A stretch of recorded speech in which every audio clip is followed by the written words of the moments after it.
أن يحرص على أن يتطهر في بيته، وهذا جاء في أحاديث كثيرة جدا. وبعض الناس يتهاون في هذا الأمر، وربما أجل الطهارة إلى أن يصل إلى دورات المياه التي تكون إلى جوار المساجد. فالأولى بالمسلم أن يتطهر في بيته، وقد جاءت أحاديث كثيرة جدا في فضل ذلك وعظيم ثوابه،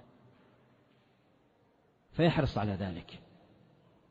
قد جاء في الصحيح عن نبينا عليه الصلاة والسلام أنه قال: من تطهر في بيته وأتى المسجد كانت خطواته إحداهما، قال: من تطهر في بيته وأتى المسجد لأداء فريضة من فرائض الله كانت خطواته خطوة يحط بها عنه خطيئة، وخطوة يرفع بها درجة.